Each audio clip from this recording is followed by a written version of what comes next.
And we are live. Okay.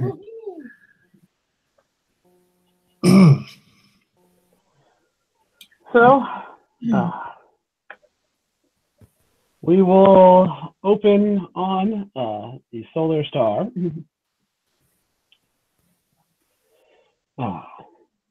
There's your German spy has left to go head out with the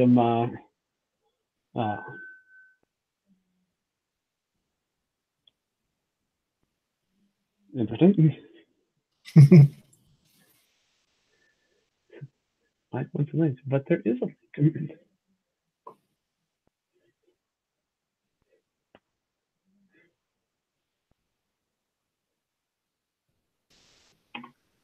Okay, so he is off. Yes. Clive's gonna find Clara. I think you guys are all together, actually. Yeah, you guys are kind of all right there. Okay. Yeah, it was you. It was hey, Mike. Mike. Had excellent time. We were just getting underway. Oh, good. Probably have my character sheet up then. Yeah, probably eventually. Darn. I was about to suggest, hey, Clara, why don't we just take off without the Martians? Well, one of the Martians is on board the ship with you, so you'd only be subtracting one Martian who would probably object strenuously to that, I would imagine. I really wouldn't suggest that. Don't look at me like that. I don't know how much longer I could take them being on my ship. They compliment me so. Don't like it. Oh, gee, gosh. So no one should ever have a compliment, right? Martians? I don't trust them. You don't trust anybody. That's not true.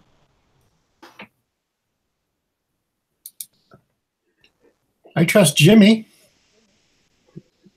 He's like, oh, thanks, Cap. Everything that you ask him to.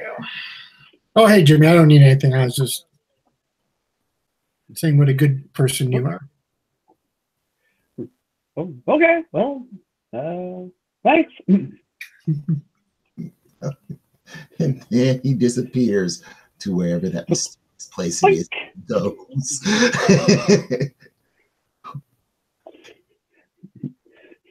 All right. So if you're not looking right at him, so he disappears. You're not looking right at him. You don't know where he is. But the moment you call his name, he always shows up where you're not looking. How is that possible? Has anyone ever seen him walk through a door when they weren't staring at the door? You know, it's like, wait, right? How are you behind me? There's only one doorway into this room, and I'm looking at it. How is that possible? How did you come up behind me? You're funny. What can I get for you? You're worried about the Martians, and he's the creepiest thing on this ship. Not worried about that. I have absolutely nothing planned for that character, so you guys should just keep on accepting the fact that Jimmy is completely normal. Completely normal. Completely normal. I would in no way, shape, or form take one of the things you created and use it for my own amusement. Don't even know why we would think that. I told Rachel an evil thought that I had, and she said, "You better not do that." I said, "What if the Pilot Queen was Lee Jansen?" Yeah. Mass mutiny. I would be making a special trip to Illinois. I think Star Wars is over. I would laugh and enjoy it. I would come find you wherever the hell you are. Oh, I can tell you where he is. Because Rachel would help me. I still think it's one of the highlights that after being told that I couldn't bring him back, you guys brought Lee Jansen back yourselves. That's right.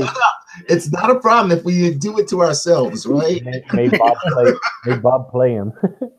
Oh God! And having never That seen was- the character, did a phenomenal job.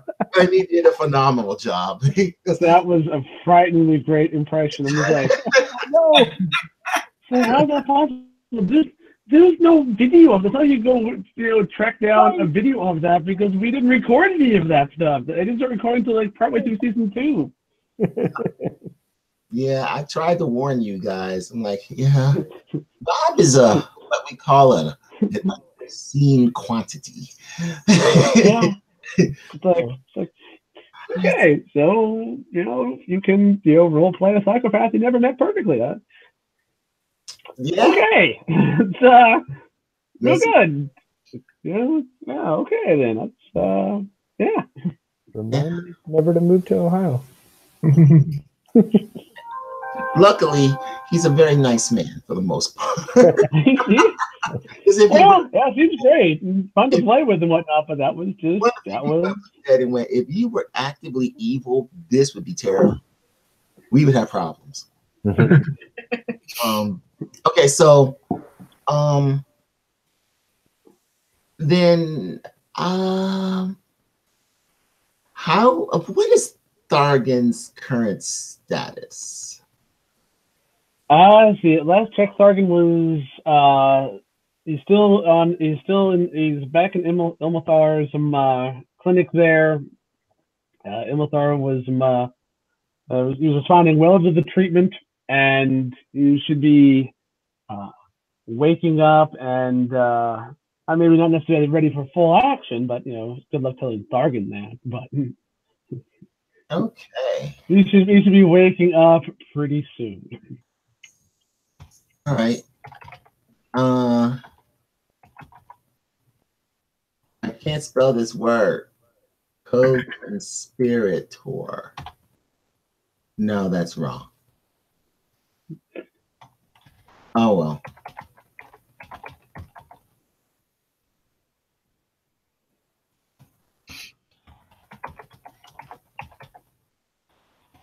All right.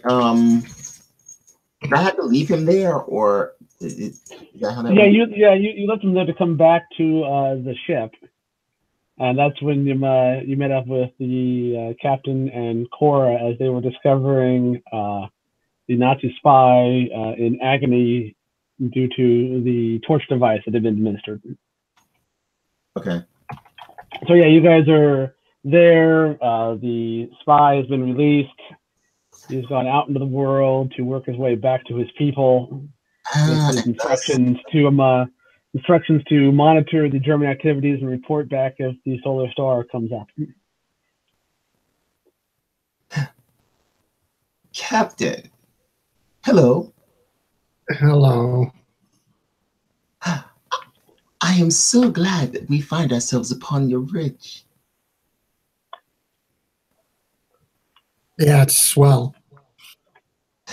So, Captain, I was wondering, the prisoner, you released him? Yep. I presume that this is in service to a much larger and grand plan which you have put into action, is it not? Well, I guess so. I see what you're doing there, Captain. You are being, what is that word humans use? KJ. You are truly shockingly brilliant sometimes. Okay, you guess so. And I was thinking, I mean, it is merely a small little suggestion, but perhaps in service to your as yet unnamed plan that you guess is working, perhaps you would consider orbital bombardment upon the position once you have the enemy location I don't think we're equipped for that. I know certain technologies which could be employed in service to your grand plan.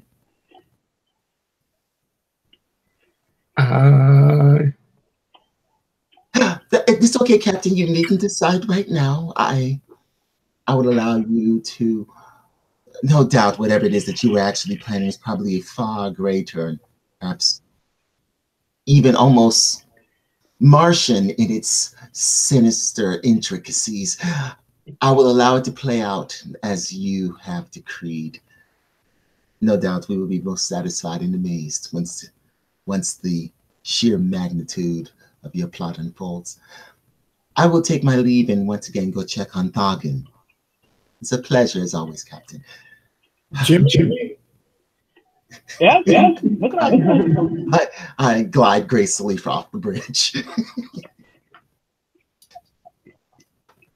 Put a bottle of bourbon in my room. I'll be there shortly. Yes, sir. I'm sorry. Anybody read what William wrote?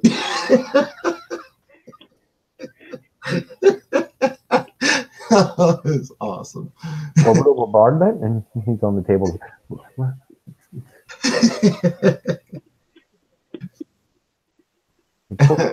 Picked up. Yeah, well,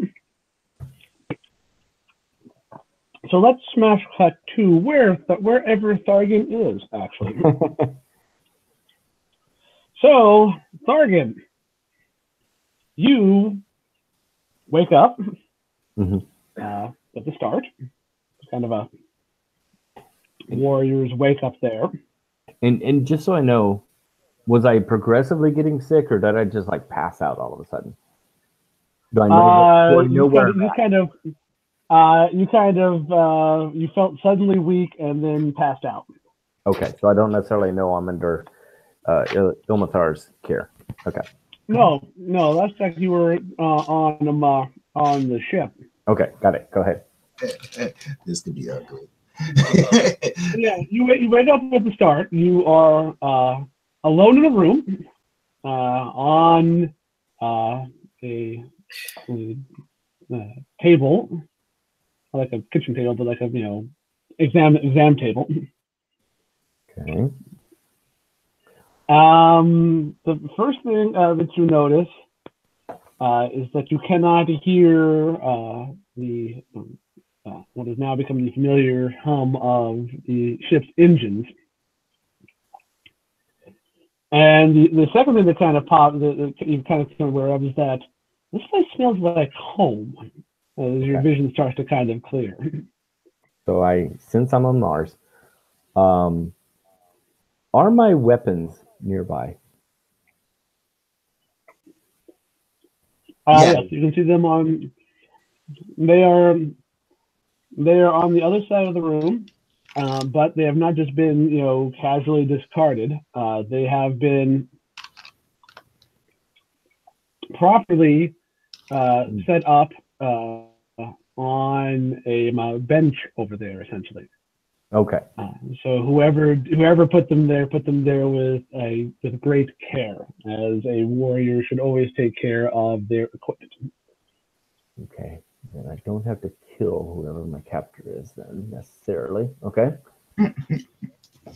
I will roll off of the table. And immediately pick up my chosen weapon and equipment. Rearm myself. All right, so you've action roll at the table. You have grabbed your chosen weapon. That means you action roll and grab your hammocks. Mm-hmm. You're in a room. Clearly, it's an examination room. All the markings and everything here are in Martian. So confirming that you're on Mars, there is a door kind of to your right, and you can hear some activity out through it. Someone from Mars has obviously captured me, removed me from protecting the prince, and keeping me here under observation. I will go to said door. If it does not open quickly enough, I will open it with my hammocks. It opens freely. You Okay. can throw it open. It's not locked or anything like that. You can action throw it open if you want. It's however you want to go through this door. You can go through this door. Yes, I will action throw it open because I'm still trying to assess. So you actually throw it open, and you find a sitting room, and there's one occupant who looks up, startled. You recognize him immediately, though, as Ilmathar, the once the prince's personal physician. In fact, he was a physician for the entire royal family. Which would seem to indicate to you that not only you're on Mars, you're actually back home on Mars. Ilmathar, have they actually have they also captured you? What is the status of the prince? Who must I kill? Tarkin recovers, and Ilmathar recovers from the shock of you kicking open the door like you're the police.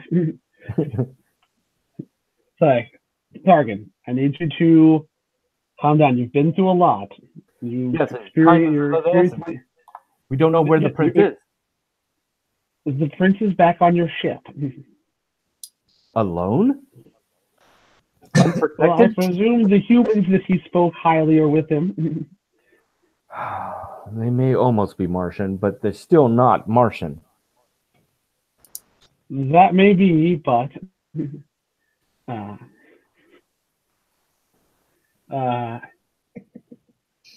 as you can imagine, given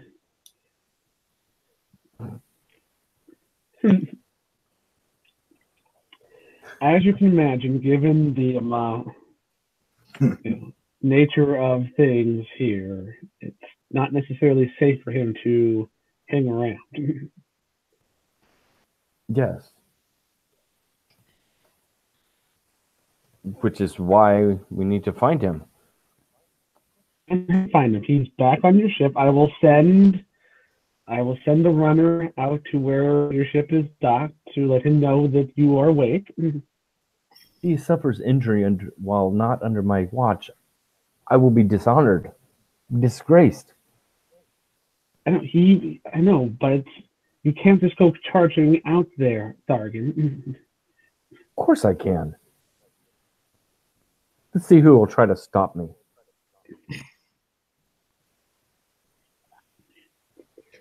Well, the new Prince's Revolutionary Guard, for one, and knowing that once they know that you're here, they will know that the true Prince is here somewhere, and they will not rest until they can find him.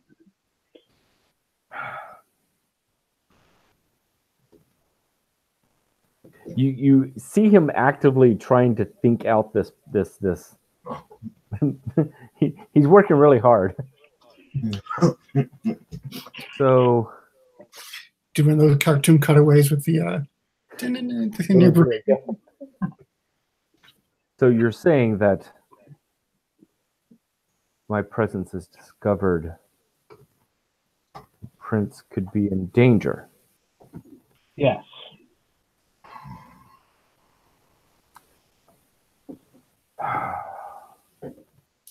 Then I must wait patiently. A warrior's patience.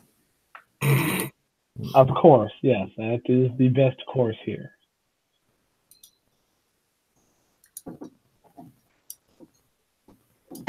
And he just stands. Perhaps you should sit down, Tharkin. I do need to monitor your vitals. It was quite an advanced case. Had your human friends not gotten you here as fast as they did in your ship, you may not have. I don't think you would have pulled through. My vitals feel fine. I'm good and strong. Thargan, please, Dragon, please, just... Okay. I imagine I probably And sway a little bit. just stand there then, and if I may examine you. I will stand here. He kind of takes a step back, so he's almost like he's up against the wall, but he's standing, but he's using the wall basically for stability.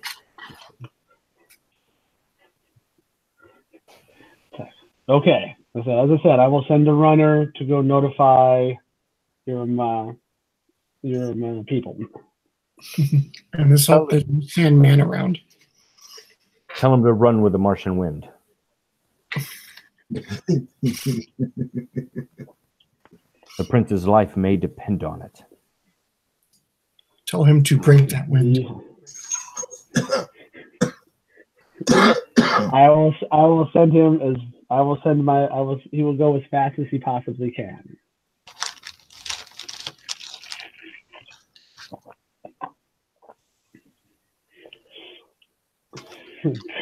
Great Martian wind.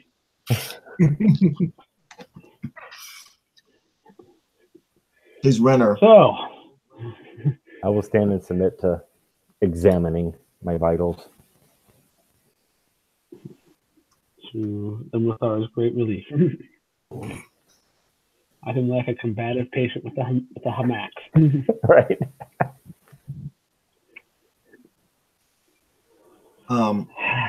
If I may, I am already on my way towards Thargan now, so his runner will encounter me on the way. Yes.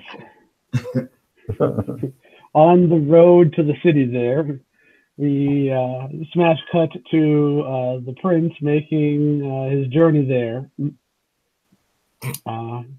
When you bump into you can see coming, kind of breaks over the horizon, and the younger Martian running at, that looks like he's running at top speed. All right. I imperiously hold up a hand, indicating he should stop. It's kind of skitters to a stop, kind of almost like kind of a thing like, and then immediately, of course, recognizing who you are, kneels before you, and looking down at the ground, like, my prince, I have word from Ilmathar about Thargan. Very well, proceed. He has recovered. He has regained consciousness. You will take me to him at once. Of course.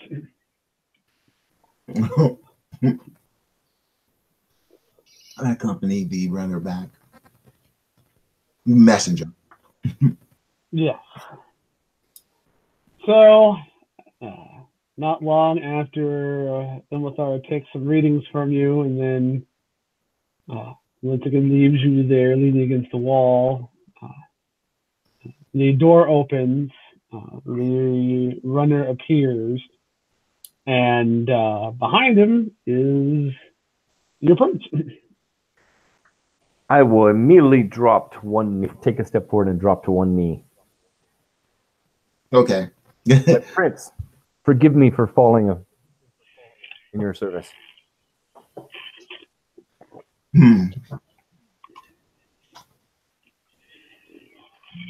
I will take my life if you deem it necessary. He stares at him for a minute.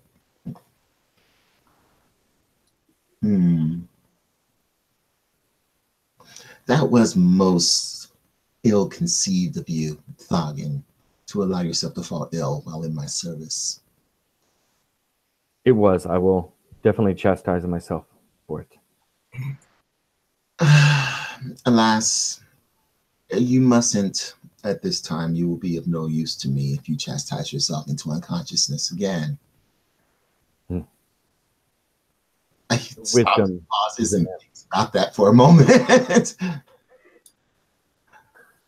Still, you're right. Some punishment must be administered.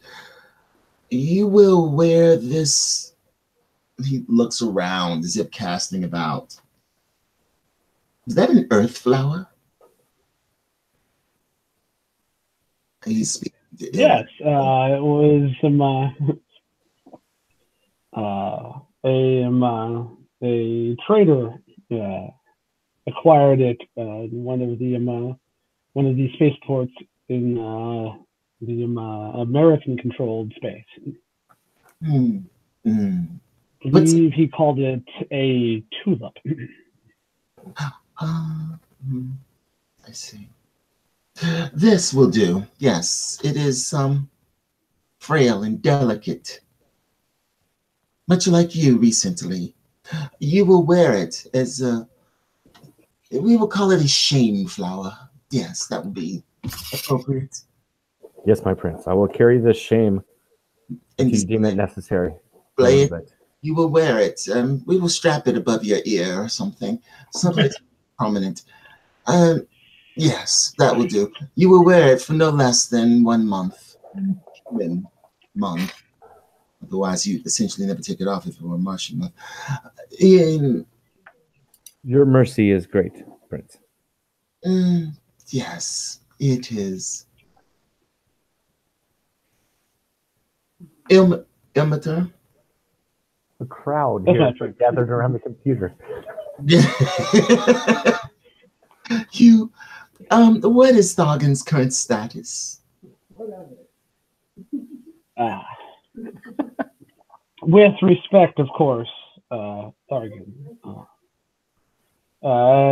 He has, of course, as you can see, regained consciousness. However, he should refrain from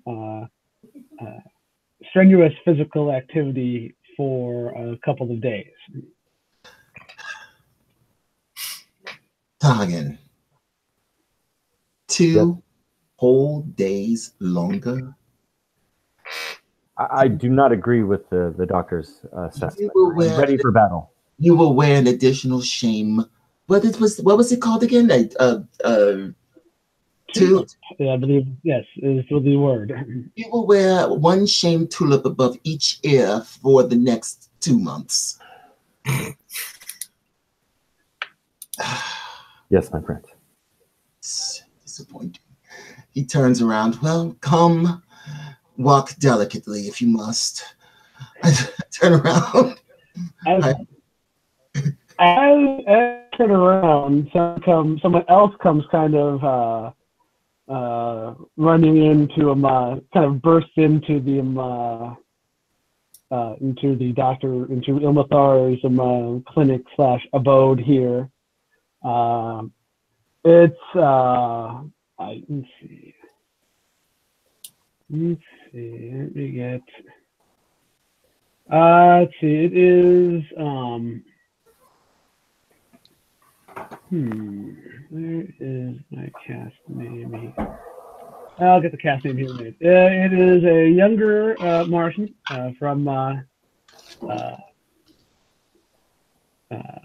woman from the artisan's cast. She is breathing quite heavily and definitely worried, and looks at Ilmatar and says, "The Revolutionary Guards of are sweeping the neighborhood on one of their walkthroughs."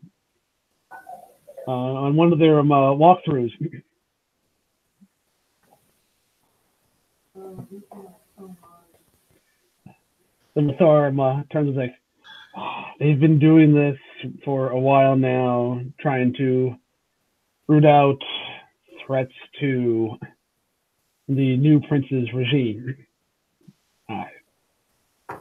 These streets will not be safe until they have passed." Oh, very well then. What was that? Very well then. It seems that we are guests of Ilmathar for a little longer. Well, hopefully they will pass by quickly, my prince. We can wait until they rule through fear. and this keeps the populace from trying to organize. And we must show them that we do not fear. Patience, Athargan. Patience. It would be unwise to reveal our hand. Once again, your wisdom shows through.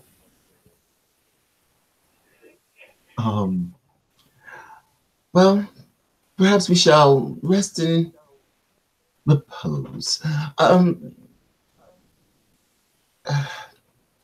He looks and he finds a chair and he kind of takes a cloth and gently wipes across the seat and then glides and lowers himself into the cushions.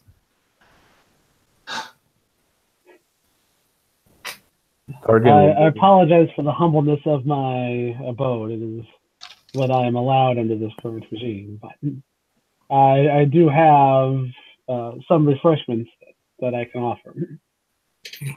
It is forgiving. I assure you that when I return to power, you will have accommodations befitting your stature.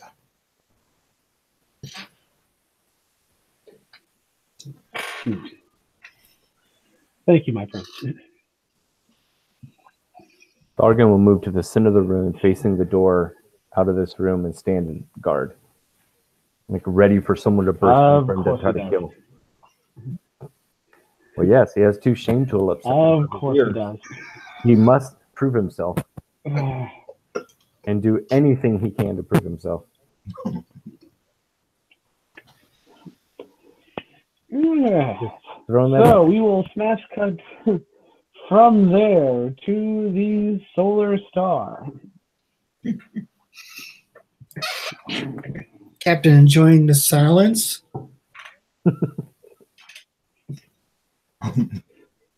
Drinking his bourbon. Hey, Jimmy. Yes, Captain. You know what would go good with this bourbon? What's that, Captain? A good steak. Well, I'll go round up cookie and have him make you one, Captain. No. Jimmy, why don't you make it? No. Jimmy kind of like straightens himself up a bit and kind of straightens out his uniform, kind of cuts him the card style. Like, you want me to make your steak, Captain? Yes. You're such an evil captain. Yes, sir. I'll get right on that for you. The runs off. Cora, where are you at on the solar star while we're parked here? She's in her quarters taking a nap because y'all wore her out.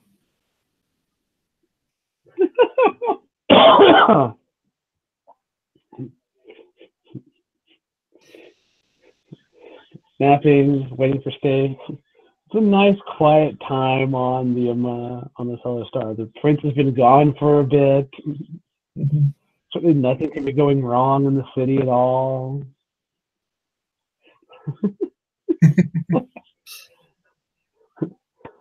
So, about the time that Jimmy reappears with a steak that is hot, fresh, and does not smell one bit like creamed corn. Take a bite. Oh, good steak.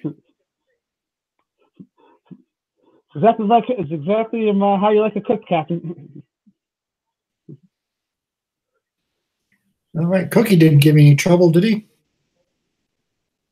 No. He was relieved that someone else was doing the cooking. Actually, I think I don't know. He just kind of got out of the way and went and did something else.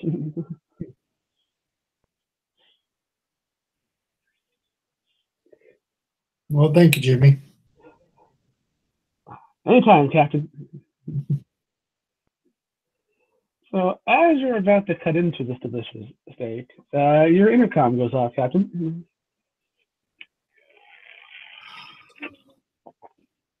Is it internal or external?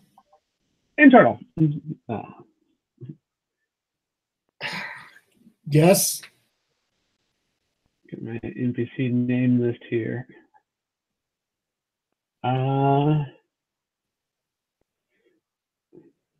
All right, so you hear a couple of voices.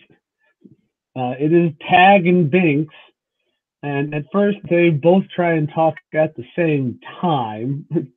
Fellas, one at a time. Sorry, Captain. You hear Binks. I told you. It's like I can detect.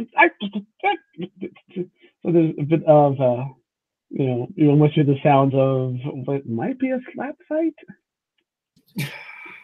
For Tag's voice comes out, like, is a little out of breath too. Weird. Like, hey, Captain, we're up here on the bridge, and the detectors are going off.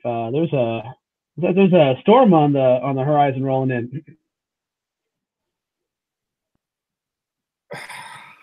Looks like a nasty one too. All right, we better get clear of it. So you hear Bing's like, Captain, the Martians aren't back yet. Noted.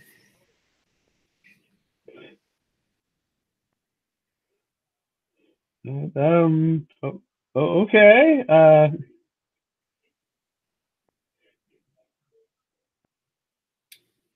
right, so I call Cora up. This better be good. There's a storm approaching. We better get out of here. 5 minutes. It's all I wanted. It's 5 damn minutes. Well, it has been a bit. You did get a bit of a nap. I felt like it's happened immediately. So you did get some nap. There has been some time. How fast is it coming? According to Tag and Binks, it's coming in quick. Mutters some language unbecoming to a lady and makes her way down to the bridge.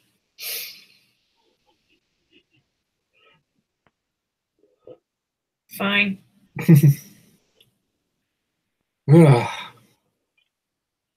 Cora's got this under control.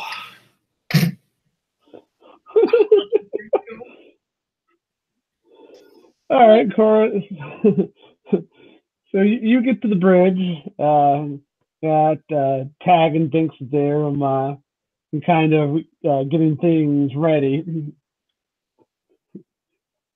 So you kind of you overhear them going, "You don't think it's going to leave without without the passengers, right? And that doesn't sound right. I mean, I know they're Martians and we're on Mars, but I thought they were like running from something or something. I think so. I don't know." Oh, hey, Cora. Meh. What's coming in? Captain said something about a storm. Well, the detector's going off there. He kind of points to the detectors, and you kind of see it on the horizon. It's kind of a wall of dust and lightning and stuff coming in. Looks like he got according to its speed, provided it doesn't accelerate or anything like that, a little over an hour before it's on top of the solar star. Right. All right. Guess we better get off planet, or at least up in the atmosphere. So Vince father's like, "Oh, but what about the Martians? They're not back yet." It's not like we're leaving them here. We'll be back. Just out of the way of the storm. Oh, okay. I'm sure they're in some sort of form of shelter. I imagine they're not stupid. Well, one of them is. Opinions to yourself, please. All right. So the final checks are done there. The Silver Star is ready to lift off at your command. Alrighty. Let's get this thing up in the air. All right, no need for a roll there. It's pretty easy liftoff. The heck was that? I have no idea. It sounded like it came from you. Might have been the chair. No, it was a cat. What did you do? Oh. Hi. There will be a bit of thudding at the door as our Roomba apparently has been activated Sounds like she's and is now trying to vacuum its way through the door in the way that it does. I know. I'm sorry. I'll say, I love having a robot to vacuum the apartment when I'm not around because I deeply hate vacuuming. However, it does require a bit of upkeep and maintenance as I didn't get all the dirty clothes off the floor because I'm like, it's got stuff in front of it. What's the big deal? It climbed a pile of dirty clothes, grabbed the shirt, tried to eat the shirt, and dragged it underneath the bed with it. Got the shirt up there so far that it stalled itself out, and then it sent out a "I need help" message.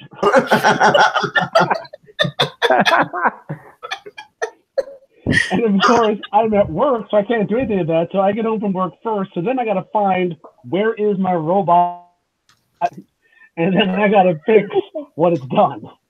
That's awesome. Bit of a learning curve. I have to find a robot and fix it because it is scared and lonely. Exactly. Well, when we first got set up, it was vacuuming everywhere. Then it got in here, and I've got of course, everything but like the kitchen and the bathroom is carpet. So I've got one of those, kind of hard plastic sheets under my chair so it can roll easily and not screw up the carpet. Mm-hmm. It got to that, and for some reason between that and like whatever shadow was going on there, it confused the sensors and thought it was teetering on the edge of some stairs. So it stopped and it sends a message to the apps like, and because we named it Marvin, or I named it Marvin after after it's on our side of the galaxy there. Yeah. And like, Marvin is stuck on a cliff and needs your help.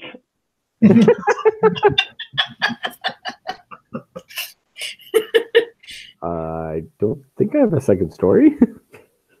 Like, not really. No stairs here, but That is amazingly funny. Now I can hear Marvin. Oh, Marvin's so depressed. I'm at the edge of the cliff. brain's the size of a planet, and I'm stuck vacuuming your apartment. Marvin would be more like, what does it matter anyway? I should just throw myself off. No one will care. Give me a hand. Yeah. I was lucky enough with 2 arms could fly this ship.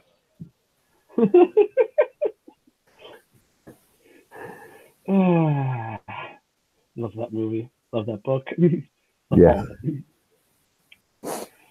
All right, so Silver Star lifts off.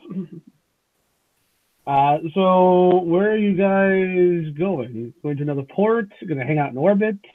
Kind of fly above the storm for a bit, wait for it to blow over? Hang out in orbit or just kind of watch the storm from above. Right.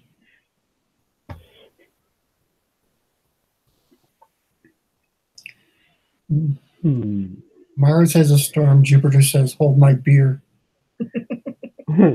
Say, I'll show you a storm. This storm has been going on forever. Like, and it will go on.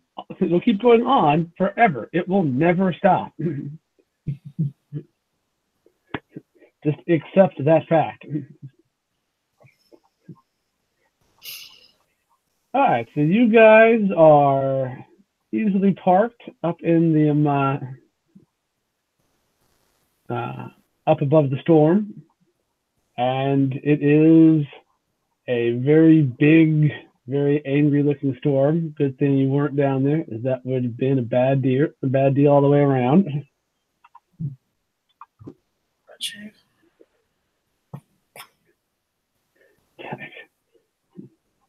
Let's see. Where's my cast ones there? Let's see. Don't look funny.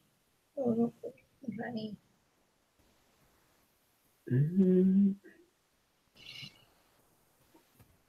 All right. So, they're safely there in orbit, or they're over the storm. Hey, Jimmy, Yes, Captain. why don't you make Cora a steak? I don't want a steak. Make Cora whatever she wants. I don't want anything.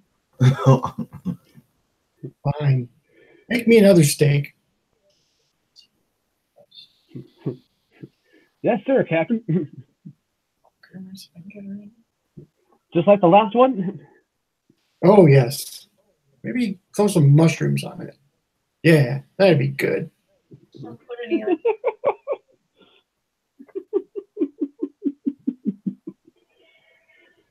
So, yeah, he disappears to go round you up another steak. Let's see.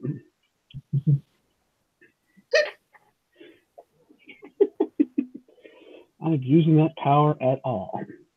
It's my ship. You're my crew. My ship, my crew. Yeah, Yeah, yeah. that's the ticket. I think the Zillow needs an NPC crew. It's a pretty big ship. It is. It is. It's definitely. I don't know what all its crew is there. What its actual crew complement is off the top of my head, but yeah. When I was looking at the the crew sizes of the ships and the rocket droids, I'm like, I'm not making that many. I'm not setting up that many NPCs. No, just no. Do what we did here. We'll just make them as we go. Exactly. It's like, you know what? There's a crew on the ship because there's always a crew in these things. Like, it's assumed that unless you need something super specialized, you've got people on the you've got people available there. Just that simple. All right. So we will smash cut from the Solar Star, hanging out over a sandstorm that comes it's blowing in there. I presume that the sandstorms are as dangerous to us as they are to anyone. Yes, that they are. I mean, Martians are hardier than humans, of course, but you don't want to be caught out in the nasty ones. Okay. And plus side is that with the sandstorm coming in, it will make the Revolutionary Guard isn't going to be out either. But What is the expected arrival time of the sandstorm? let's see. From where you guys are, and the wind starts to pick up, and Ilmathar kind of looks at some of the equipment there. The unit detection there's got about 45 minutes until it envelops the city. How long would it take us to get from the city to the ship?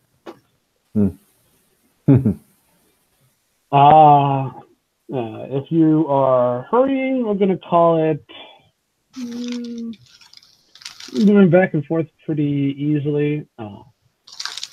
If you're hurrying, call it 20 minutes. We'll be running into the storm or away from it? Kind of parallel to it, essentially. Parallel, It's kind of, it's kind of coming in like this and be kind of coming along the storm front, essentially.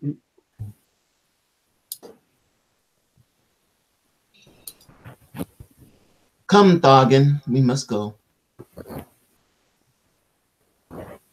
Should we stay? Ilmathur will be endangered by our presence. We cannot have that. As you wish, Prince. You will need to be careful. Of course. And the Revolutionary Guard do have eyes everywhere, and while they may be pulling back in the face of the storm, I do not assume that they are gone. I will keep an alert eye out. We should we encounter them. I have Thagen. Yes, I can take on any guards that come across us. Yes. Yes, you can. No doubt they will be so amused by your shame flowers, they will forget to fight. Sargon just kind of bows his head a little. I turn around. Let's go.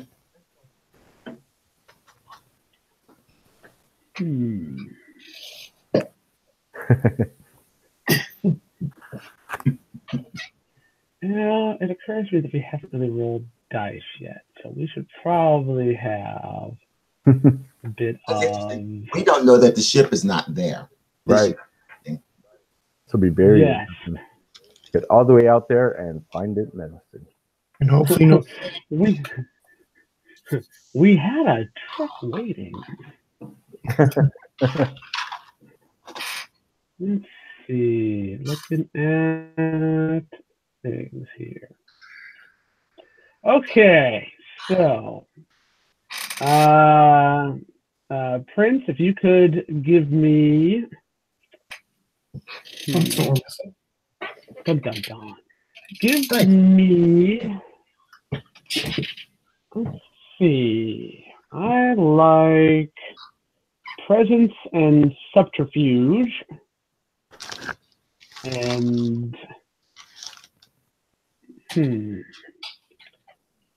You want me to give Morgan, you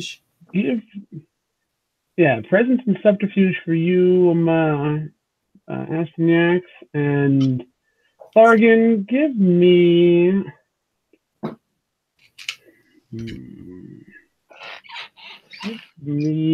some, let's survival here since you don't have subterfuge. Give me ingenuity and survival there, Thargan. Oh dear Lord. Okay. You don't have subterfuge, so I'm trying to find something that would kind of make sense to where you're not just rolling flat there. I'm just my total of 5 there. It's not pretty. My roll was a 12. Nice.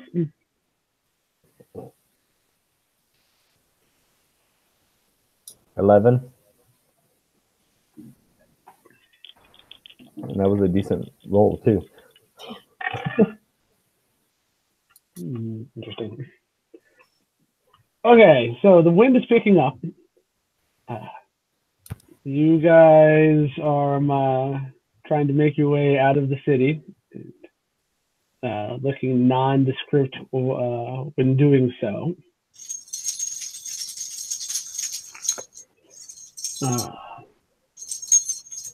There is a you notice there is a lone member of the new prince's Revolutionary Guard. They stand out in a crowd as their armor is rather garishly decorated with the new flag that the prince installed when he took over. It is most certainly an eyesore. He is harassing a member of the, let's see.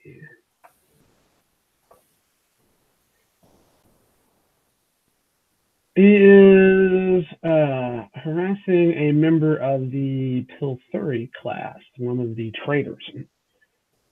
who appears to be attempting to batten down the hatches on his goods caravan. And the Revolutionary Guard member is demanding to search it, accusing him of attempting to aid the insurgents within the kingdom. What kind of distance is he from us? A single guard? If you're measuring it by conventional standards, about a block or so up from you. And he's like in your path, right? Like you're at one end of a block, they're at you're at the other end of the block. Okay, so we're basically going the way we're going. We're going to have to pass him. Yeah, so he's not paying any attention to you, but right. He's definitely getting rough with this unarmed traitor. All right. May I lend aid to our countrymen? Momentarily. I follow along. I'm walking with Thargan directly towards the altercation. And I don't see anything. I just kind of step up behind Thargan and I both, step up behind the guard member where the other gentleman can see us. And I'm looking at him as puzzled. Thargan. So the Thur is like in the middle of trying to plead his case for, he needs to get this closed up before the storm comes in, and then just kind of is rendered speechless because of course you're in his eyesight there. And picture the hurricane, the billowing winds and sand behind me. And I speak to Thargan. Thargan. Yes. What is this? This garishly dressed thing. What is it? Explain it to me. This is what stands for the new prince's guards.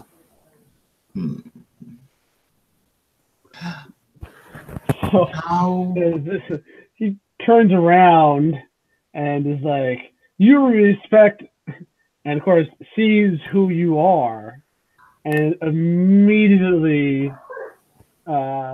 gets into a fighting stance. Voice of authority. You will address me by my proper title, and you will kneel before your better. Huh. Kneel before Zod. Kneel before Zod.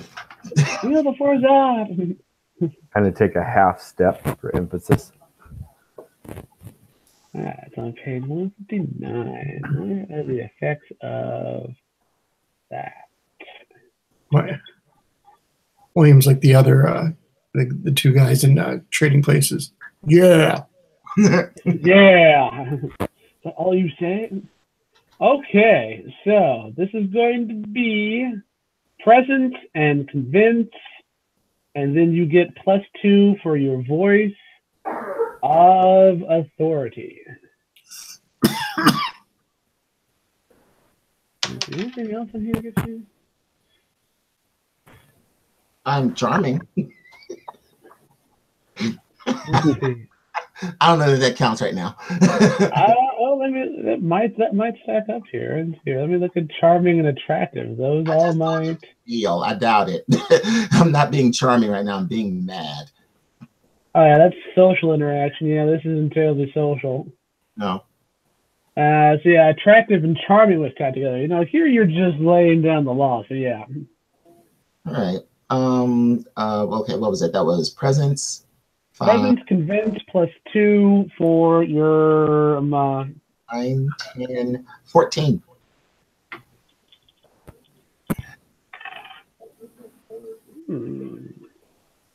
All right. So he kind of stammers a bit and then actually does kneel before you and kind of prostrates himself, apologizing for essentially turning his back on you in favor of the new prince. I take it he's Maduri. Yes, yeah.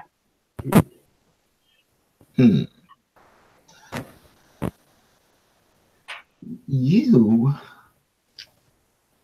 are, in point of fact, beneath my notice. However, I knew your father served the queen. You are a theory. That's my prince. I have dishonored my family and their lineage. I am gravely disappointed. Shame to for him, sir. In all seriousness.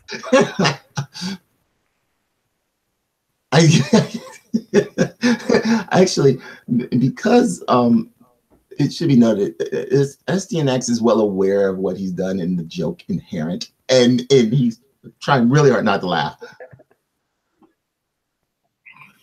Yes, give him one of yours. The shame and dishonor that you have shown your family. You will wear this on your ear for 2 months. I would have gone for a month, but okay, whatever. Well, he has to wear his for 2 months, so Right, exactly. You're not going to have this new guy. Exactly. You're not going to have him be less dishonored than I am. Come on. You, in service to a weak prince, have dishonored the Maduri. And your people and your ancestors, not to mention your parents who served the kingdom well. You will go into the desert. You will seek out, who are they? The crazy ones in the desert. The Shinari. Or Shinari. You will seek out the Shinari. It sounds like Shinari. I mean, yes. You will seek them out in my name. You will tell them that you are there to learn the ways of proper battle, so that when you return, you will serve. And you will serve with distinction. You understand? And should you fail, know that you die with honor. Yes, my prince. Take the shame flower with you. Once your month has expired, you will keep the flower as a reminder.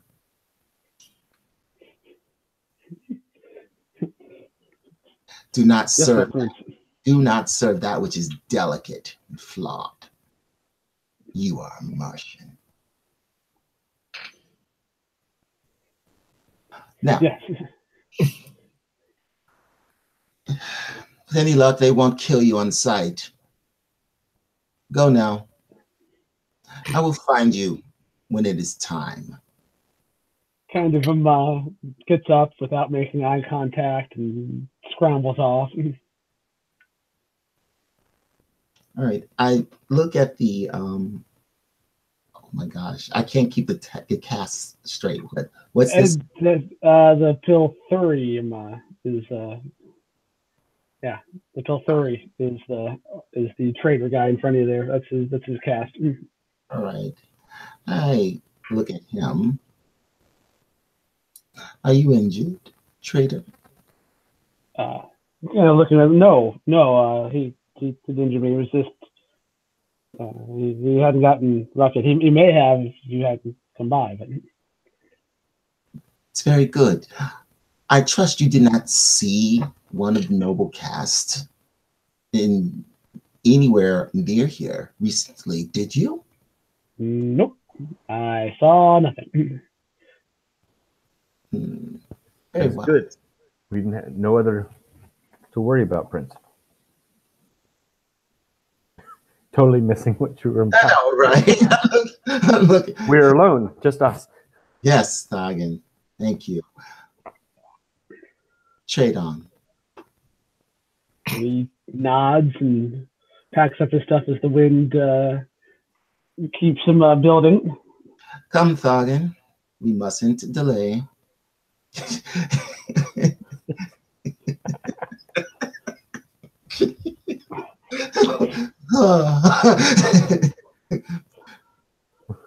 Perhaps we will find other shame flowers. I don't know. Need to have a little garden on the ship. What are they? It's the shame garden.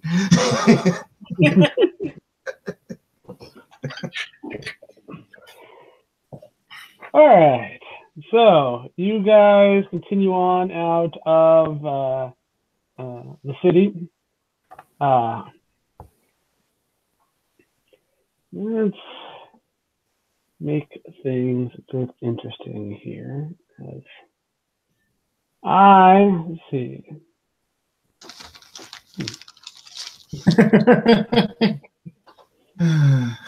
Not in the shame.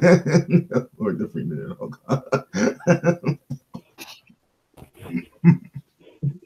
Next on HGTV, Thargan and his shame garden.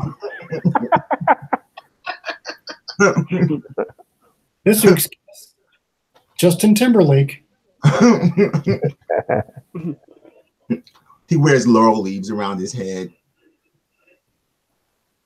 Like, and actually talks about how to make a lovely holiday wreath.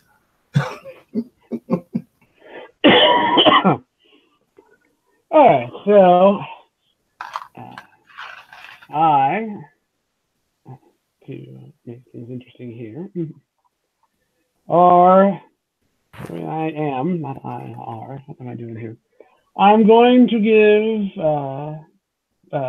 each of you, my Thargan and Aspinax, a story point, as your GM is going to intervene here a bit. Oh boy. No, And as you make it to the end of the kind of the edge of the city, you've come to notice that you're being, of course, the streets are getting increasingly bare as the wind picks up. You notice that you're being followed. Dun dun. Dun dun dun. How far are we? I know we're really far from orbit, obviously, but how far do we think we are from where we think the ship is parked? At this point, it's about another 10 minutes, but you're kind of going through open terrain once you get out of the city there. Right. My prince seems to be getting a watchful eye. People are following us. I suggest that we hurry towards the ship. No, wait. No, Thargan wouldn't direct us. No. So, back up. I suggest that you hurry, my prince. I will stand guard and delay them. That is right and appropriate, Thagen. However, I require your services once we make it aboard ship. Therefore, you staying behind would not be rational. Once again, your wisdom shows through. And look at him. Sometimes, Thagen, I suspect you do not mean that. No, I'm being forthcoming in my comments. Your wisdom shines in my effort to guard you. I come up with plans too hastily. It is always with an eye towards protecting me, and it is my due. Now, we will continue. How far back do our pursuers appear to be? As far as I can Keeping their distance, maybe half a block to a quarter of a block so far. It's kind of varied a bit. any place to hide here? Yeah, plenty of nooks and crannies here. I mean, you're still inside the city, so there's buildings and alleyways and all sorts of stuff. All right. We must learn the nature of our pursuers, Ogden. Let's wait for them to catch up over there. Yes, sir. What? All right. Lie in wait for our pursuers. So we will smash cut from there to the Solar Star, currently hanging out over the oncoming storm. Jimmy has appeared with your stake. It is identical to the last one. Wait, not just a little identical, freakishly identical, like stamped, cut. It is the weirdest thing. But this one's got mushrooms on it. But Yeah, The grill mark. identical except for the mushrooms. except Exactly identical. but all the mushrooms are like identical to each other.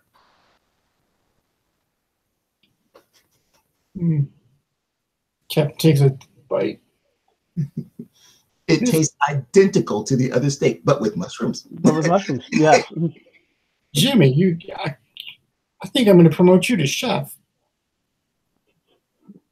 Oh, that would be swell. Then I will make you my lover. Jimmy, you ever seen a grown man naked? Like movies about gladiators?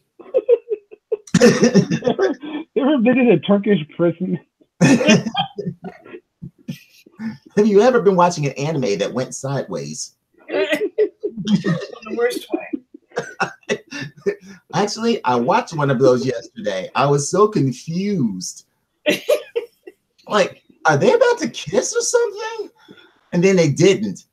I'm like, oh, okay. They're just unusually affectionate with one another. I don't know. Maybe it's a cultural thing. And then later on, oh, no, oh, okay. Yeah, they were about to kiss. Okay. I'm so confused. I didn't know that was a thing. But okay, then. This isn't that show. Don't worry.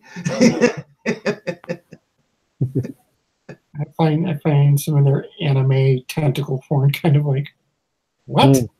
No.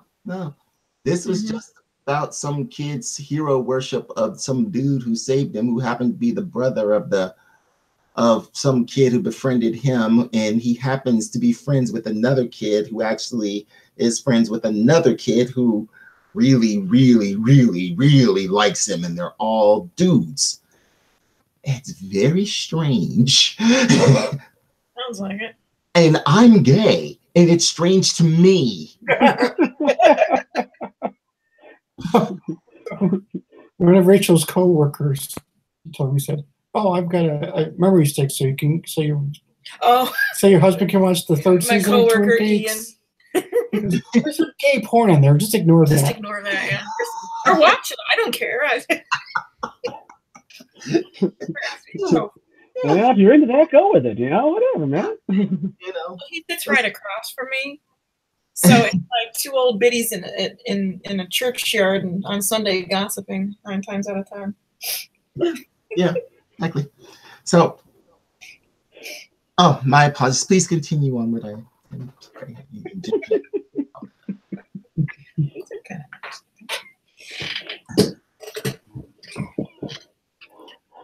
All right. Yeah, you have yet another delicious steak. Jimmy has been promoted to chef. Well, Cookie will still be known as Cookie, even though he's maybe not even cooking at this point. He will never actually be Jeff. You still can't have your name back. Not allowed. Not allowed. So after I finish my steak that tastes similar, but with mushrooms, Yes. but the captain doesn't really care because it doesn't taste like cream corn. Exactly. No cream corn here. He goes up to the bridge to check on things. Well, all right. So, Corey, you're there, expertly keeping the Solar Star hovering there. Captain makes an appearance. Smelling of mushrooms.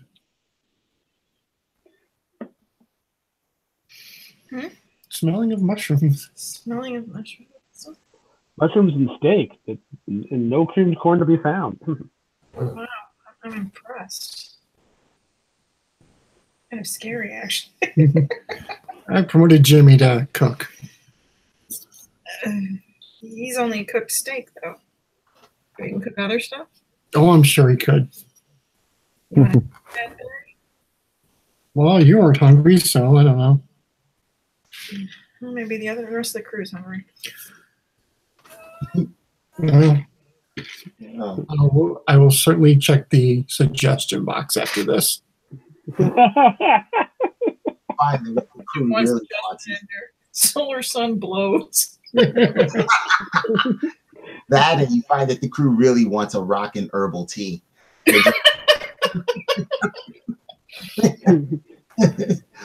That's what they really want. What was yesterday young Sheldon? They're like, Sheldon doesn't like tea. Why? He thinks it's just like leaf soup. Too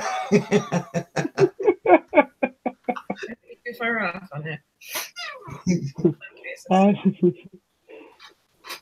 Just imagine opening one of the ones in the suggestion box. It's like, came aboard on a clandestine mission, was tortured and brainwashed. Would not recommend.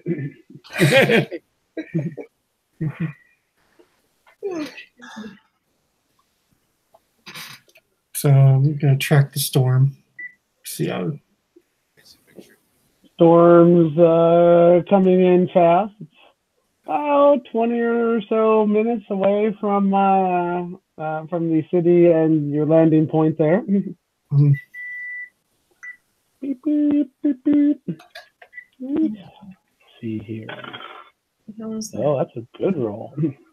Ah, Son of a bitch. did you get new dice? Come on. No. They're the same dice I've been using here. So I am a Doctor Who set of dice, and this one actually turned out well. Yes, these are, unlike all the other dice, obedient dice. I've rolled. My dice still brice me from time to time, but I've been rolling much better since I moved up here. I'm just saying, it's just some bad juju there in Texas, I guess. It's funny. My dice still brice me from time to time. You can't escape it, but It is curious that you get to use your own name as a verb. Sometimes you just gotta embrace it. So, as you guys are there tracking the storm, kind of trying to wait it out. Looks like it's gonna be down there for a bit. We have all the normal traffic and whatnot, and then a new contact appears on the radar. Looks like it's your Nazi friend once again, the Interceptor.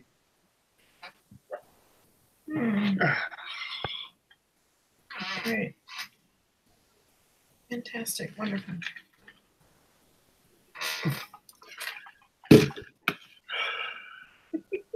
Prepare invasive maneuvers. Ready the weapons.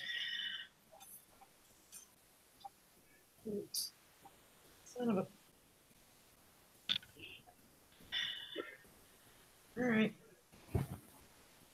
All right. So are ray cannons, are they turrets or are they like forward firing? Let's see here. And I'm assuming they're not operational from the cockpit. You know, I like them being turrets. I don't think it. I don't know what it specifies here. Let's see if it says something in here. Let's see. You know, I like them being turrets. So I'm going to say, unless you want them to be just, you know, stationary guns, and they can totally be turrets.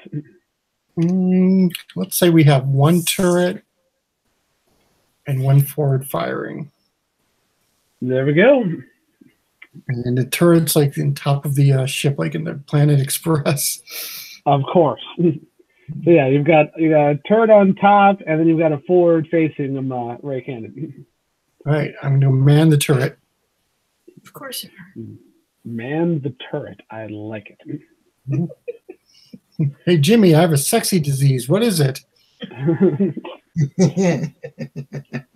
Sexlexia.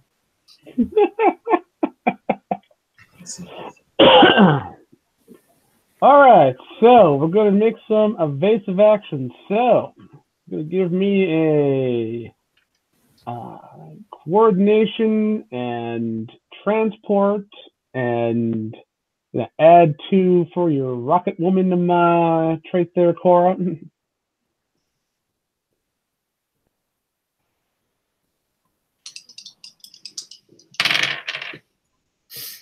Wow. 20.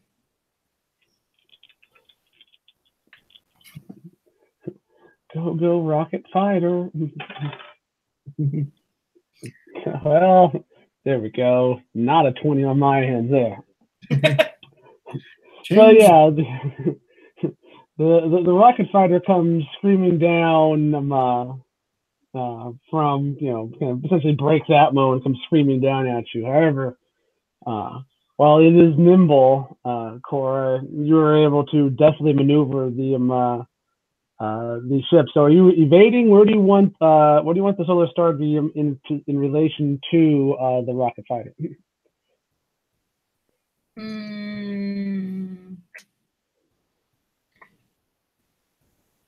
Like, here's the rocket fighter, here's us, just kind of around it. All right, so you are swinging around it in the way that you want there.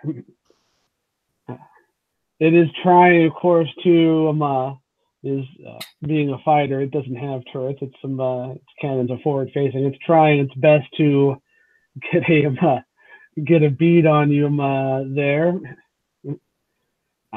Captain. Oh, go ahead. I said, well, since she is agile and all.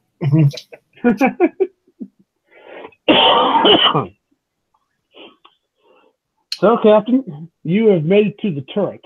What are you doing? Oh, I'm shooting at that bogey. Oh, I hate so much. Shoot the bogey. We like it. So, that's going to be...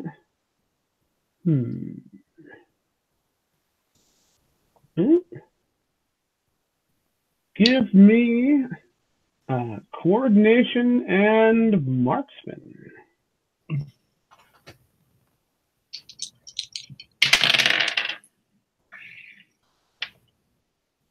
$13.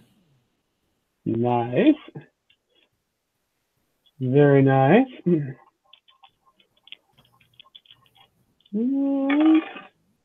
Oh, well, of course. So that happened. Yeah, I think I put the stats of the gun here. That's the next speed mode. Oh, bottle rockets is the next one. Yeah. Ooh, you did 8 damage there. Nice. No, I just All remember. right, so where are my rocket fighter stats at here? Well, this has got, let's see, got armor piercing though, doesn't it? That's not good for it. Sucks to be a rocket fighter. Well, I mean, look, it's like, oh, it's got armor and whatnot. It's like, yeah, but your ray guns are armor piercing, and you got a solid success, which does 8 damage, which means, so yeah, you just blew up a Nazi rocket fighter. Yay! Oh, Nazis. Great shooting, kid. Don't get cocky. So yeah, your ray cannon lashes out. The rocket fighter's trying its best to swing around, but you catch it as it's trying to come around this way, and with a very satisfying boom, the rocket fighter explodes, and kind of see it remains kind of careening down towards the planet's surface. That's what you get for messing with a member of the US of A. USA, USA, USA.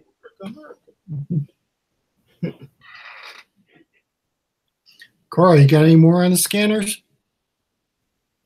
Not that I can see.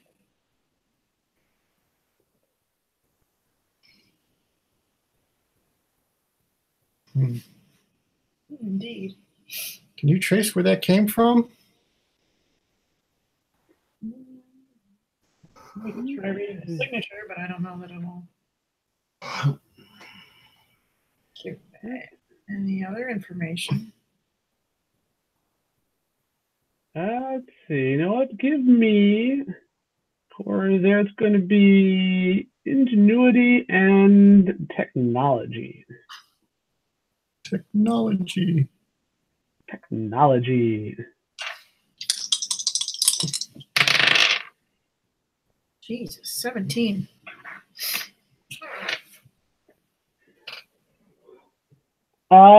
Yes. You are able to trace it back since you kind of saw it coming. You were up in the air and whatnot there. Looks like it actually came from orbit.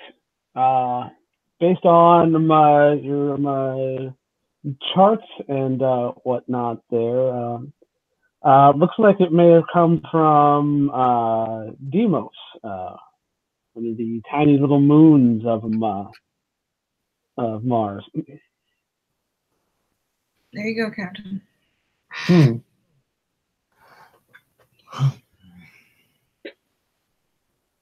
I think we should check it out. I was afraid you were going to say that. Of course I can say that. I'm a 1930s captain. So you guys swing around and head towards Deimos. Not going to take you long to get there. We'll smash cut back down to the planet's surface. And Thargan and the prince waiting for the person to catch up there. Yep. They do.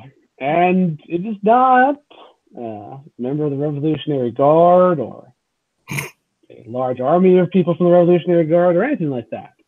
It is the young woman, member of the, what's the name of that cast again? I'll look it up here in a bit. Of the Artisan cast that warned him, that came in and gave the warning about the Revolutionary Guard there at Ilmathar's clinic. Okay. Observe her briefly. She appeared to be doing, apart from following us.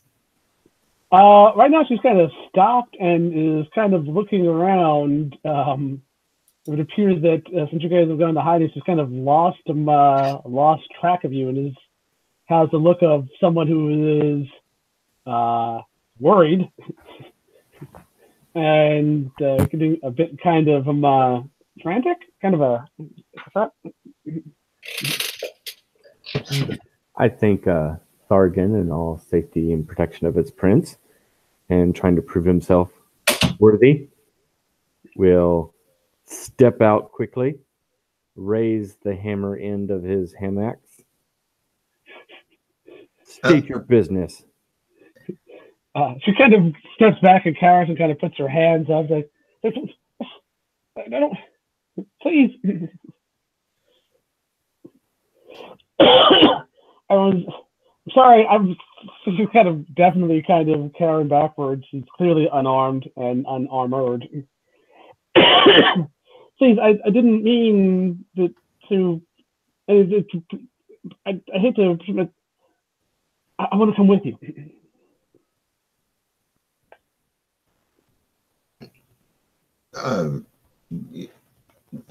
I step next to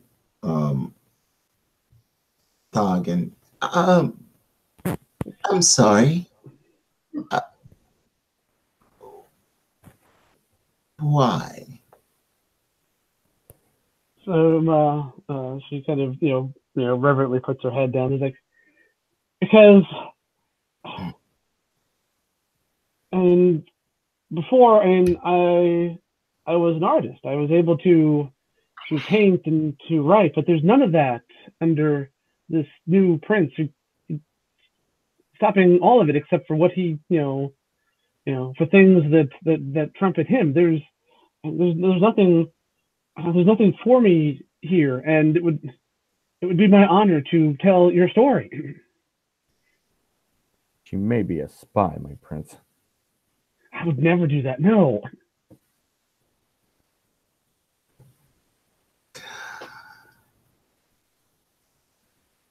Thagan, while I appreciate your caution, and I will take it under consideration. As for you, no, you will not accompany me.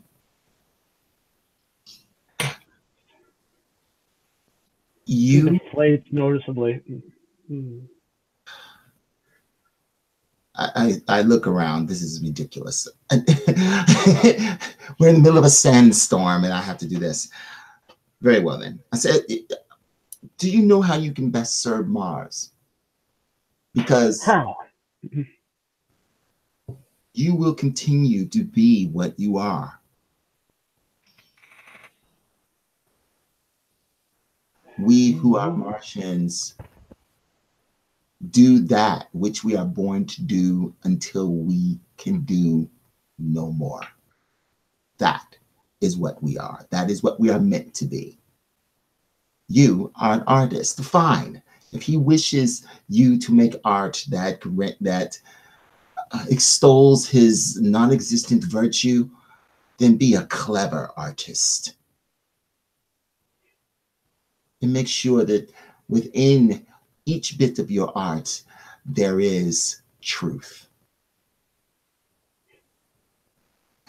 But Mars is far better served by you surviving, because you will be needed when this prince falls. You understand? Yes, I think so, my friend. Protect yourself from the storm. Go home. And always consider that what you do is in the interest of Mars, not just you, or even I, however important I might be. As you wish, my friend. As you wish, as you wish. There's hope yet.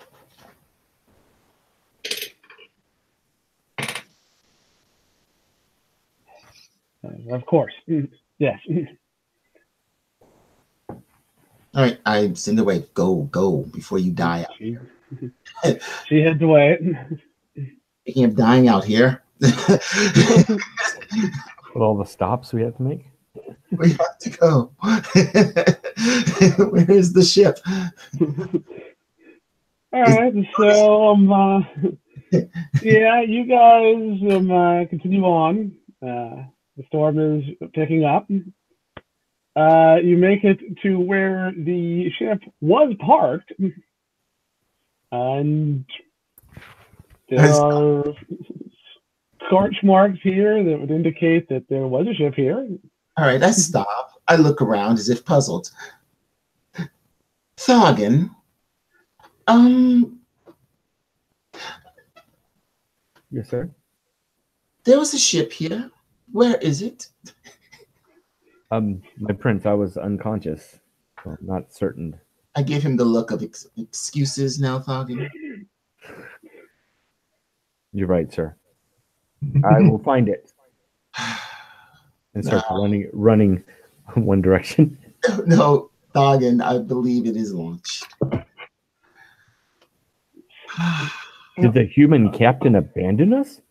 About that point, up in your attention is kind of drawn to the skies. There's kind of you kind of hear it's kind of one of those things like you kind of catch something out of the corner of your eye. You kind of see an explosion up there. The captain has perished.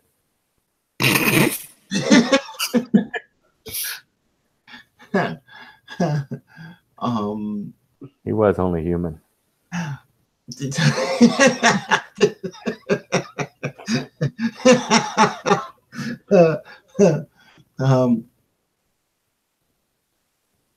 Alas, Thargan, perhaps the captain was destroying something. In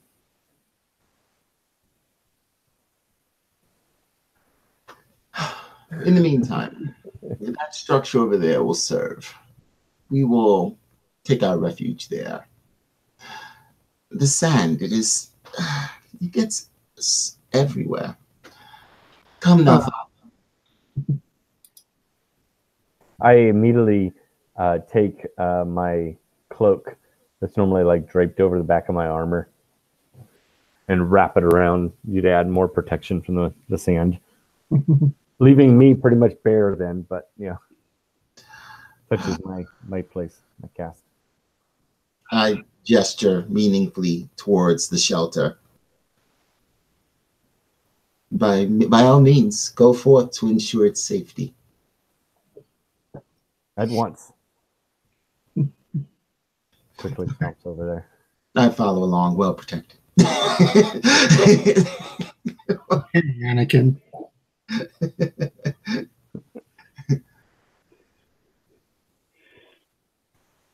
All right, so you guys take refuge from the storm. Meanwhile, we will cut to the solar star. So, what kind of approach are we making on Deimos? Just flying up there or trying to go in quietly? Quietly. Sneaking. Well, let's have another piloting roll. I think I forgot to. Don't forget the agile trait of the ship there. I forgot to mention that when the last piloting roll. So it's coordination and transport, and +2 for rocket woman, and +2 for agile.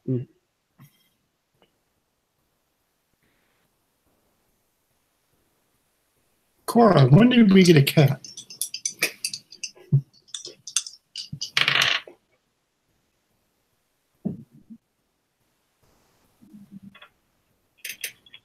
So you said technology. Transport. It's coordination, transport, +2 for rocket woman, +2 for agile. 23.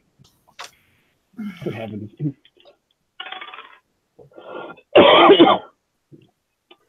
Well, nothing reacts to your approach. Doesn't look like anyone notices there. Of course, there's not much to Deimos. It's, a rock essentially orbiting Mars. But it doesn't look like that has stopped the Nazis from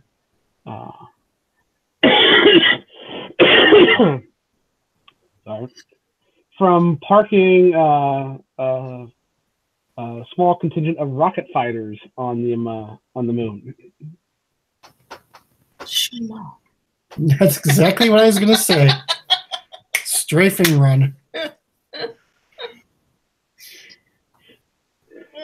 All right. With a 23, yeah, I'm not gonna need to roll for that. And you can position things, any way you want to there. And I mean, the base didn't see you coming, and it's not like the base can dodge since they didn't see you coming. It's not like they can just like, I'm evasive. Let's see. Any of them survive the strafing run, or do we get the nice? No, that does roll. So yeah, you guys come running in, just kind of giving it a nice little raking over with your ray guns, and of course it becomes one of those kind of one thing explodes and kind of this chain reaction explosion, of course. Ooh, Yeah. Of course, the Solar Star kind of gracefully arcs away from it. Now put speed to bottle rockets. You sure you don't want to do cherry bombs? No, those are short bursts. All right. And yeah, it doesn't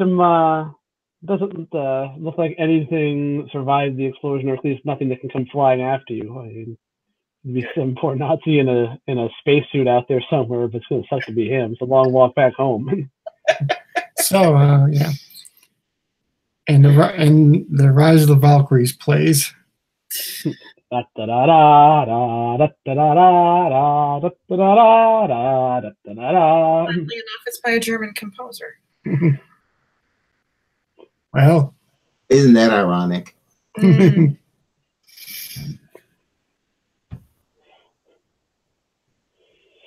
Should we go back and get the Martians? how's the storm looking? It's a fast moving one. It's starting to clear out there. Yeah, let's go pick up those green SOBs. You know we aren't green, right? They're Martians. We aren't green. I am a lovely tan. All over. The Venetians. Yeah, the Venetians are green. Okay, let's go pick up those tan SOBs.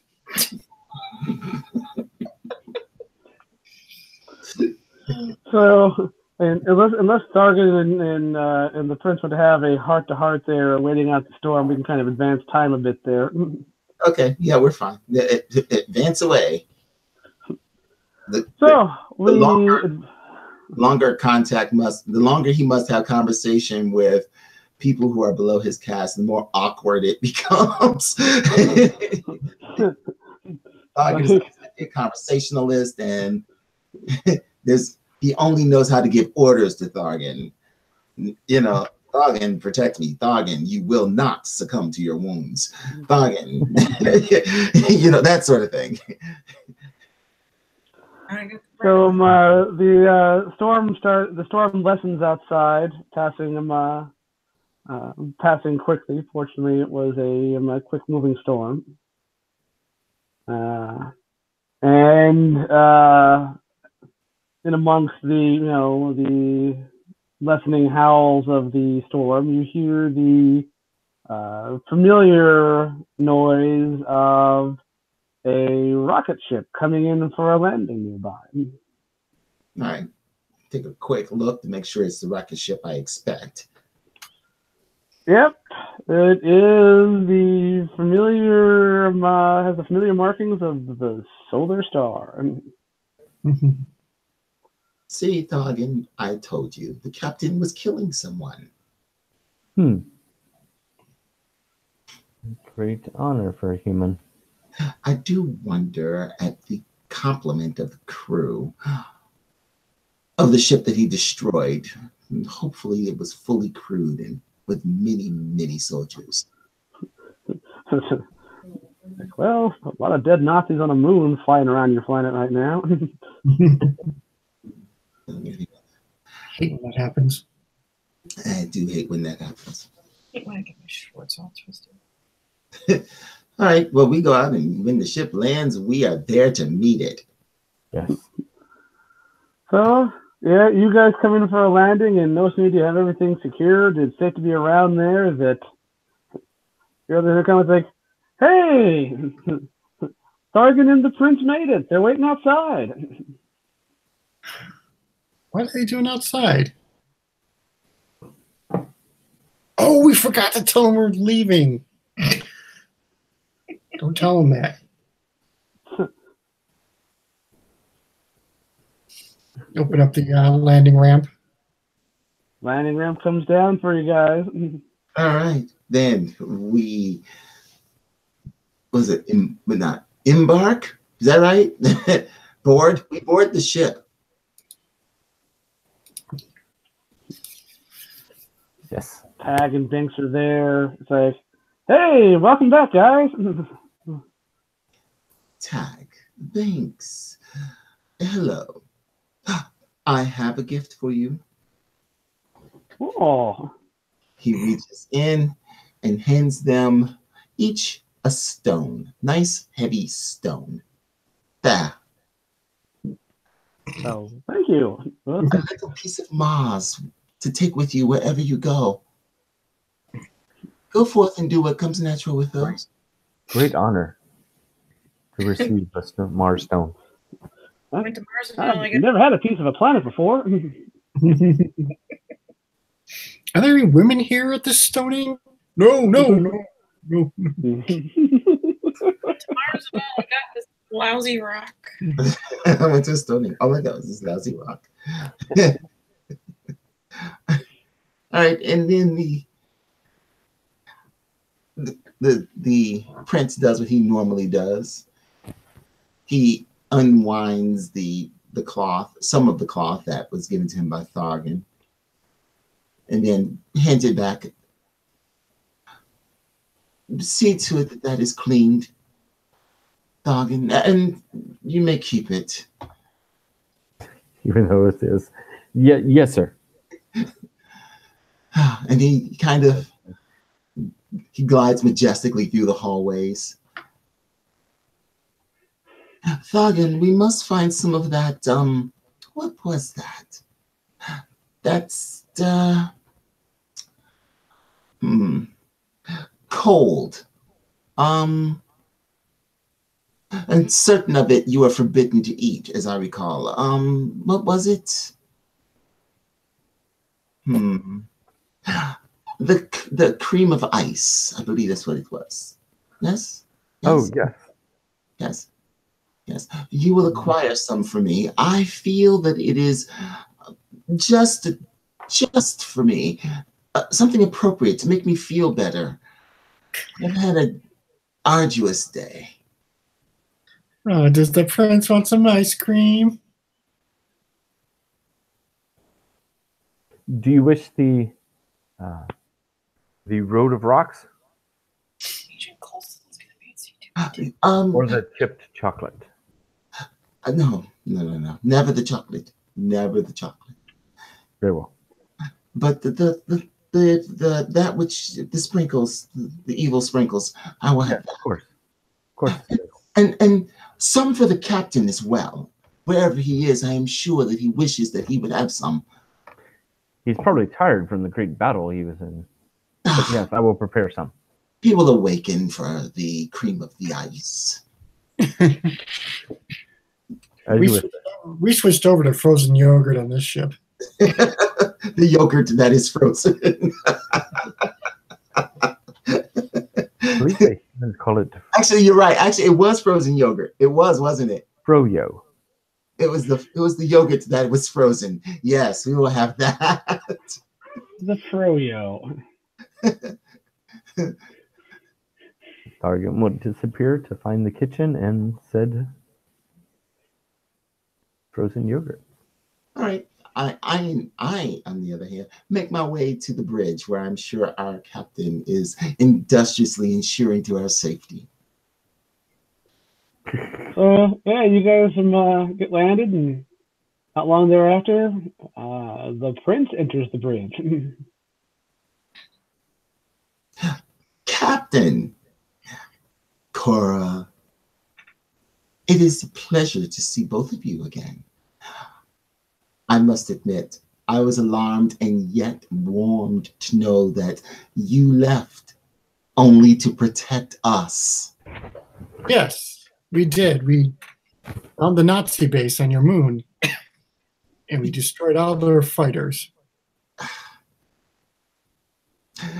I think, no, I know that I must make you an honorary Martian. Come here. Please, no. Come, Captain. Come here. Come. No. Captain. Nope. There's no way you can stop it now. You will be written into our canon. You will become one with the Martian people, truly a savior. One who shines almost as high as a Maduri when it comes to fighting Mars's enemies. Ensuring the safety of your own people should be enough for one, but no, you ensure the safety of not merely your people, but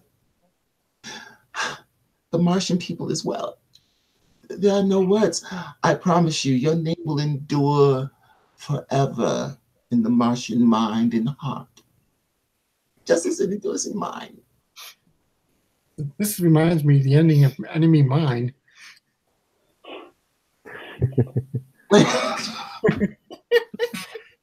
We will sing your song.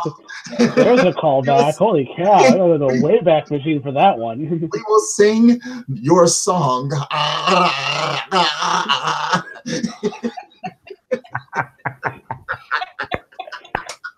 Yeah, I haven't seen that movie in eons. Oh my gosh. Captain says, well, you're welcome, and walks off the bridge. And We're runs sitting there shaking with laughter. It's quiet laughter. She just... and runs smack into Thargon with 2 bowls of frozen yogurt. Well, before you get there, Thargon, let's have a bit of a moment. So let's smash cut to Thargon Okay. going to the kitchen. Okay. So you go there, and it's empty. Cookie isn't even there.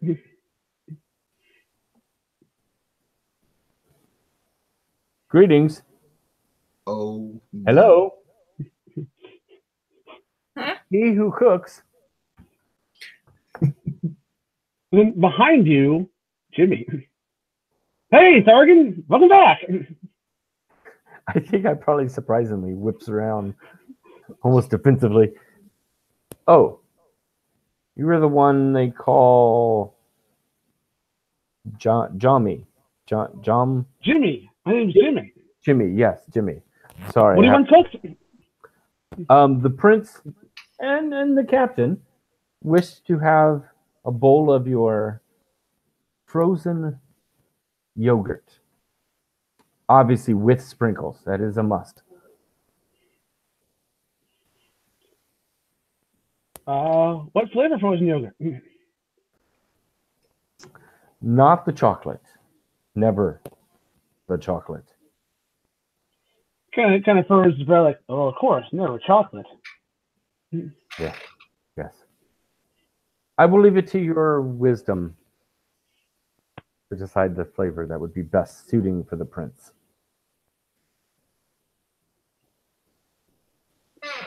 You got it. And he just stands there waiting. Jimmy kind of wanders into the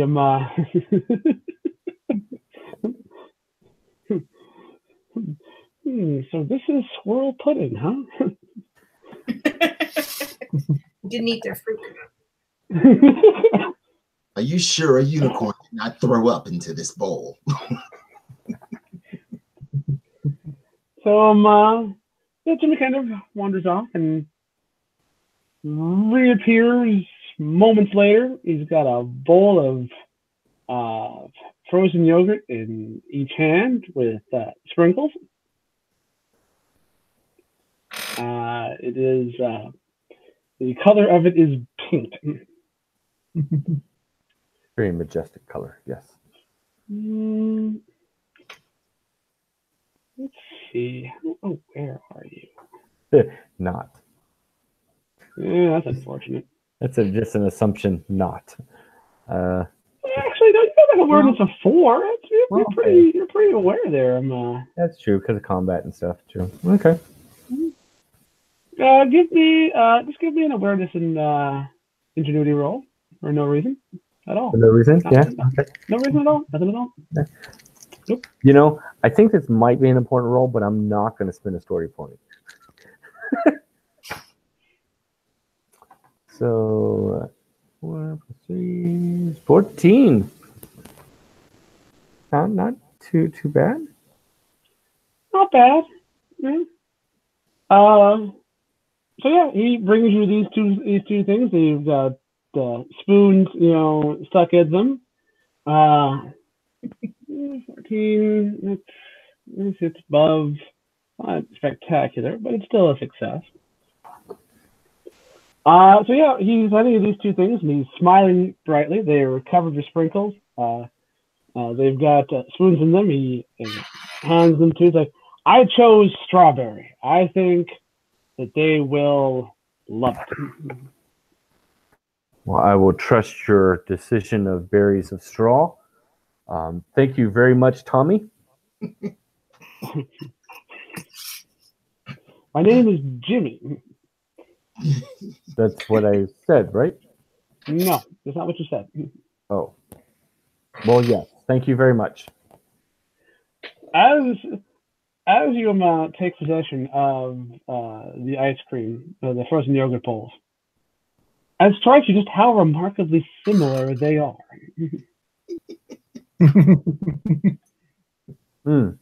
Okay. Like the spoons in the same spot, the sprinkles are distributed evenly. And you've never really had a lot of frozen yogurt, so maybe that's just the way that it is. But they're really similar bowls. I admire it. Jimmy's clearly a craftsman. I admire it momentarily, not getting any significance to actually trigger in my brain and move on. Okay. So then, cut to you arriving with them on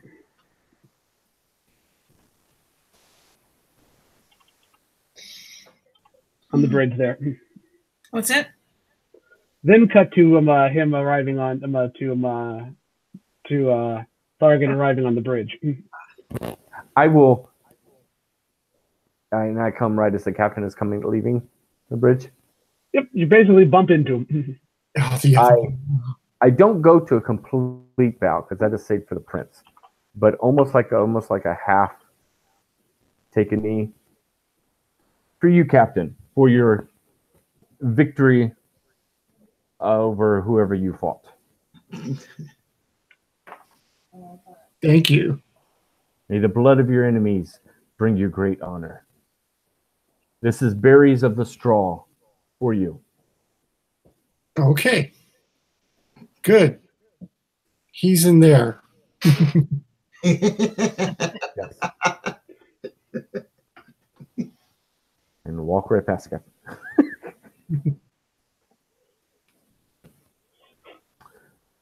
Prince. Frozen yogurt I've ever had. Hey, Thargan, Yes, did Jimmy make this? he did. Both bowls. Ah, Very quickly, I might add. yeah. Okay.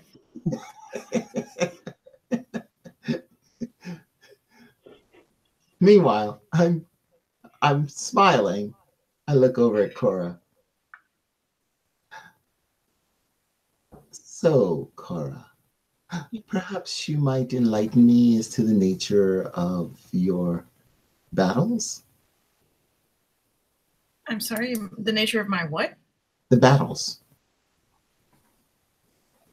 that took place just now in orbit.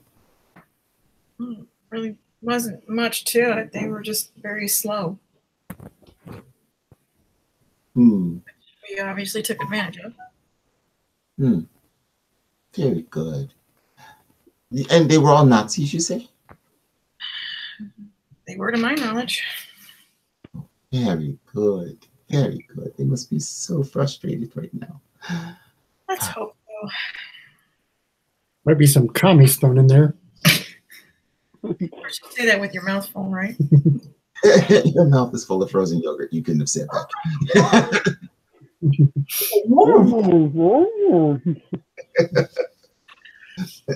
Did Bane come on our ship? No, it was one of the oh, what is it? Not the Minutemen. It's the guys on the tick who you can never hear them. Oh yeah. But they Yeah. one of those. All right. Jimmy. I mean, while it felt good to blow him up, it wasn't really too terrible of an effort. Unfortunate. Well, we have an entire subcontinent full of them. Perhaps we can destroy those as well. Maybe they'll move slow.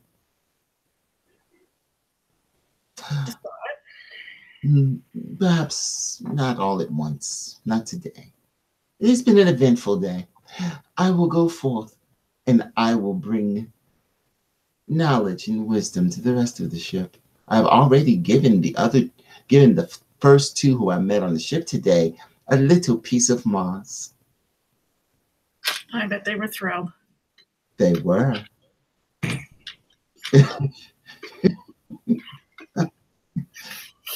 I turn around on that legally menacing note, and I find Thargan taking a knee, holding a bowl of. Thargan, you have brought me the cream of yogurt. Wait, the yogurt of ice. Yes, the yogurt of ice. Yes.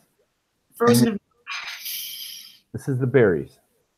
The berries of straw. Yes, yes. Oh, thank you.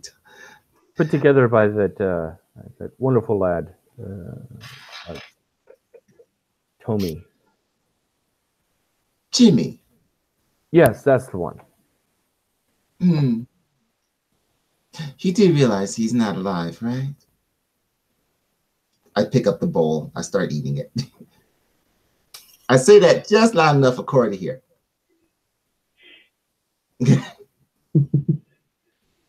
Sorry, sir. I'm sorry, sir.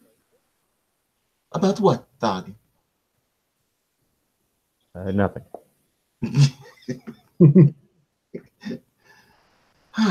So cold. These berries of straw. What? Berries of straw. Berries of straw. I'm confused by this naming, Cora. What? The berries of straw. Strawberry? Yes, but why are you saying it backwards? I'm not. You are. Berries of straw. Strawberries. Strawberries. Strawberries. Strawberries. Strawberries. Straw. A formerly living plant-like structure, dry, lacking in flavor or color or texture, apart from being brittle. And berries, any one of a number of several edible and sometimes inedible fruits found on plants that are. Please explain. Well, they're not actually made of straw. It's kind of a corruption of the original name, which was strewn berry, because they grow on little runners. Oh, this is one of your language things. If only your planet spoke one language, this would simplify things greatly. Yeah, well, if only our planet stuck to most of the original names for things, we wouldn't have this problem. Yes, yes. Your rulers should do something about that. Such confusion on Mars wouldn't be tolerated. There would be executions. However, your straws of the berries are delicious. Wait, did I get that right? Berries of strawberries. Your strawberry. Drune berries. Your ST. strawberry berries are delicious. Yes, they are. Particularly when they have been mixed into the yogurt that is frozen. I'm not very fond of frozen yogurt, but I do like strawberries. Alas, Doggin, perhaps you can get some strawberries for Cora. Yes, sir. And darts off.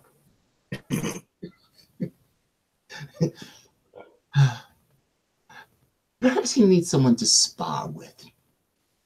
Yes. What other warriors do we have aboard ship that can spar with Thargan and expect to survive? You just had to add that last bit, didn't you? Cora. Yes? I require a warrior of Thargan's capability who will not immediately die when sparring with him.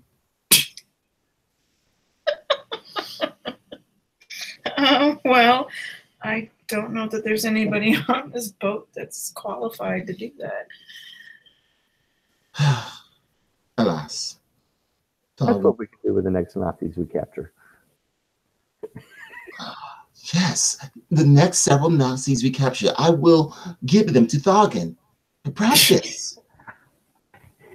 That will work nicely. Thank you, Cora. I turn around and walk off of the bridge. Just shaking her head like, oh dear God. What have I done? What is happening? Put a little bow on them and let me unwrap my new present. And as formal and as flowery as they are, they do annoy the captain, which makes her very amused. I love it. Tell the captain as often as she can. And I believe on that note, we will call it a session. Before we do that, Jimmy. Yes, Captain. Make sure the Martians don't disturb me for a couple hours. Aye, aye, Captain. I'm trying to figure out how exactly you think Jimmy's going to pull that off. Now I want to test it. You'll find out on the next episode.